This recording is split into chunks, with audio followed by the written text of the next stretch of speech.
অনেক রাত্রে গফুর মেয়েকে তুলিয়া কহিল, আমি না, চল আমরা যাই। সে দাওয়ায় ঘুমাইয়া পড়িয়াছিল। চোখ মুছিয়া উঠিয়া বসিয়া কহিল, কোথায় বাবা? গফুর কহিল, ফুলবেড়ের শটকলে কাজ করতে। মেয়ে আশ্চর্য হইয়া চাহিয়া রহিল। ইতিপূর্বে অনেক দুঃখেও পিতা তাহার কলে কাজ করিতে রাজি হয় নাই। সেখানে ধর্ম থাকে না, মেয়েদের ইজ্জত আব্রু থাকে না, এ কথা সে বহুবার শুনিয়াছে। গফুর কহিল, দেরি করিস নে মা, চল, অনেক পথ হাঁটতে হবে।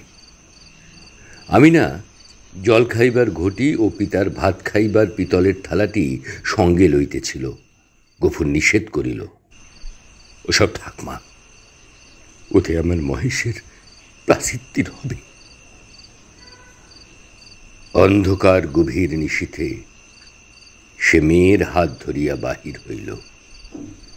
এ গ্রামে আত্মীয় কেহ তাহার ছিল না, কাহাকেও বলিবার কিছু নাই। আঙিনা পার হইয়া পথের ধারে সেই বাবলা তলায় আসিয়া সে থমকিয়া দাঁড়াইয়া সহসা হু হু করিয়া কাঁদিয়া উঠিল। নক্ষত্র খচিত কালো আকাশে মুখ তুলিয়া বলিল, আল্লাহ, আমাকে যত খুশি সাজা দিও, কিন্তু মহেশ আমার তেষ্টা নিয়ে মরেছে। তার জোরে খাবার এতটুকু জমি কেউ রাখেনি।